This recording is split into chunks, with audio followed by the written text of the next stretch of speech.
Iran அமெரிக்காவுக்கு இடையிலான யுத்தம் அடுத்த கட்டத்தை நோக்கி நகர்ந்திருக்கிறது. உண்மையிலேயே ஈரான் இப்படி ஒரு அறிவிப்பை வெளிப்படுத்தும் அப்படின்னு சொல்லி யாருமே எதிர்பார்த்திருக்க மாட்டாங்க. அரண்டு போன அமெரிக்கா உடனடியாக அதற்கு பதிலும் வழங்கியிருக்காங்க. என்ன நடந்தது 24 மணி நேரங்களில் ஈரான் அமெரிக்க யுத்தத்தில் அப்படின்றது தான் இந்த காணொலியில நாங்கள் உங்களோட பகிர்ந்து கொள்ள போறோம்.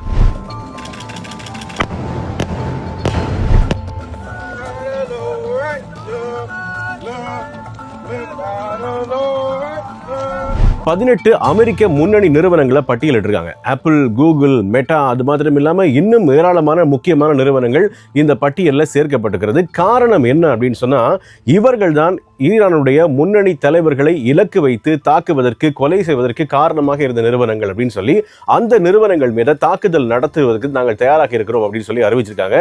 இதனால அந்த நிறுவனங்கள்ல வேலை செய்கின்ற பணியாளர்களை உடனடியாக அந்த நிறுவனங்களை விட்டு வெளியேறுமாறு ஈரான் அறிவித்திருக்கிறது. இந்த தாக்குதல் இலங்கை நேரப்படி 10 மணியிலிருந்து ஆரம்பமாகும் அப்படின்னு சொல்லி ஒரு டெட்லைன் கொடுத்திருக்காங்க. ஆக ஈரான் நேரப்படி இரவு 8 மணியிலிருந்து இந்த தாக்குதலை நாங்கள் ஆரம்பிக்க போகிறோம். அதனால அந்த நிறுவனத்தில் பணி செய்கின்ற பணியாளர்கள் தயவு செய்து நிறுவனங்களை விட்டு வெளியே போங்க அப்படின்னு சொல்லி ஒரு முன்னறிவித்தல் வழங்கப்பட்டிருக்கிறது. அது மாத்திரம் இல்லாமல் அந்த நிறுவனத்தை அண்டி இருக்கக்கூடிய பொதுமக்கள் 1 கிலோமீட்டர் சுற்றளவுக்கு அப்பால் சென்று குடியேறுங்கள், அது உங்களுக்கு பாதுகாப்பானது அப்படின்ற ஒரு எச்சரிக்கையை ஈரான் விடுத்திருக்காங்க. இது உண்மையில் ஒரு மிகப்பெரிய பரபரப்பை உருவாக்கி இருக்கிறது. ஈரான் அமெரிக்காவினுடைய யுத்தம் அடுத்த கட்டத்தை நோக்கி நகர்ந்திருக்கிறது.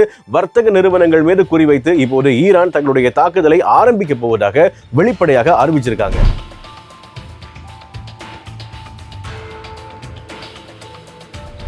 ஈரானுடைய இந்த அறிவிப்புக்கு அமெரிக்கா உடனடியாக ரியாக்ட் பண்ணியிருக்காங்க. எந்த ஒரு தாக்குதலையும், அதாவது அமெரிக்க நிறுவனங்கள் மீது ஈரான் நடத்த போகின்ற எந்த ஒரு தாக்குதலையும் தடுத்து நிறுத்துவதற்கு, அவர்களுக்கு பாதுகாப்பு வழங்குவதற்கு அமெரிக்கா தயாராக இருப்பதாக சொல்லப்பட்டிருக்கிறது. அது மாத்திரமில்லாமல் ஏற்கனவே 90% அவர்களுடைய நடவடிக்கைகளை நாங்கள் கட்டுப்படுத்தி இருக்கிறோம். ஆக வெகு சீக்கிரம் முற்றும் முழுதாக அதிக சேதங்களை ஈரானுக்கு உருவாக்கி அவர்களை ஒரு பிடிக்குள் கொண்டு வந்து விடுவோம் அப்படின்றது அமெரிக்காவினுடைய தரப்பு கருத்தாக மாறி இருக்கிறது.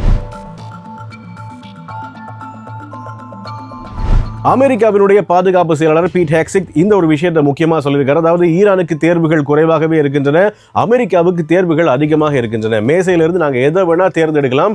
ஆக ஈரான் எதற்கும் தயாராக இருந்தால் இந்த தாக்குதலை அவர்கள் முன்னெடுக்கலாம். அது மாத்திரம் இல்லாமல் இவர் வளைகுடா நாடுகளுக்கு சென்று அங்கே இருக்கக்கூடிய படையினரோட பேசியிருக்காரு. எதிர்வரும் காலங்களில் இருக்கக்கூடிய எங்களுடைய குழந்தைகளுக்கு, எங்களுடைய பேர குழந்தைகளுக்காக இந்த யுத்தத்தை நீங்க செய்யணும் அப்படின்னு சொல்லி இவர் தரப்பு மோட்டிவேட் பண்ணதாகவும் அதற்கு அவர்கள் ஆமோதித்ததாகவும் ஈரானுக்கு எதிரான போரில் அதிபயங்கரமான ஆயுதங்களையும் குண்டுகளையும் பயன்படுத்துவதற்கு ராணுவ வீரர்கள் தயாராக இருப்பதாகவும் அவருடைய சந்திப்புக்கு பின்னரான செய்திகள் மூலமாக அறிய கிடைக்கிறது. What he's simply saying, and it's exactly true, and I've said from this podium too, we're not going to foreclose any option.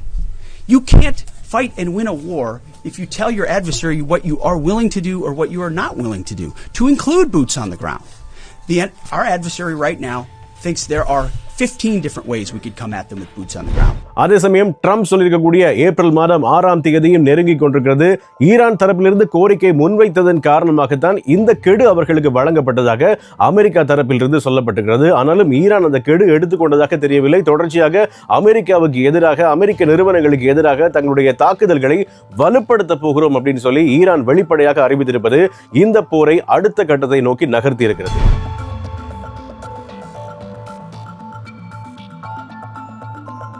கடந்த 24 மணித்தியாலங்களில் தெஹ்ரான் மீது அதிகப்படியான தாக்குதல்களை இஸ்ரேல் நடத்தியிருப்பதாக சொல்லப்பட்டிருக்கிறது.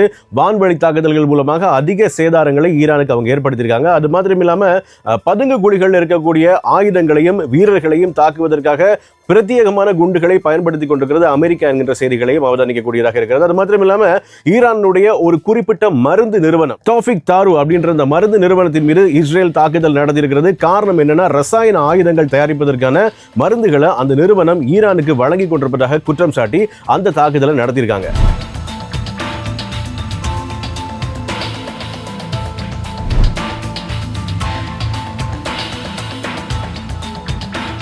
இது இப்படி இருக்க ஈரான் குவைட்ல ஒரு தாக்குதல் நடத்திருக்காங்க. குவைட் விமான நிலையத்தில் இந்த தாக்குதல் நடத்தப்பட்டிருப்பதாக தெரிகிறது. எண்ணெய் தாங்கிகள் மேல ஈரான் தங்களுடைய ட்ரோன்கள் கொண்டு தாக்குதல் நடத்திருக்காங்க. இதுல யாருக்கும் எந்த விதமான உயிர் சேதமும் இல்ல, காயமும் ஏற்படல அப்படின்னு சொல்லி தெரிவிக்கப்பட்டிருக்கிறது. கடந்த 24 மணி நேரங்களுக்குள்ள நடந்த முக்கியமான சம்பவங்கள் பார்த்தோம்னா இவைதான்.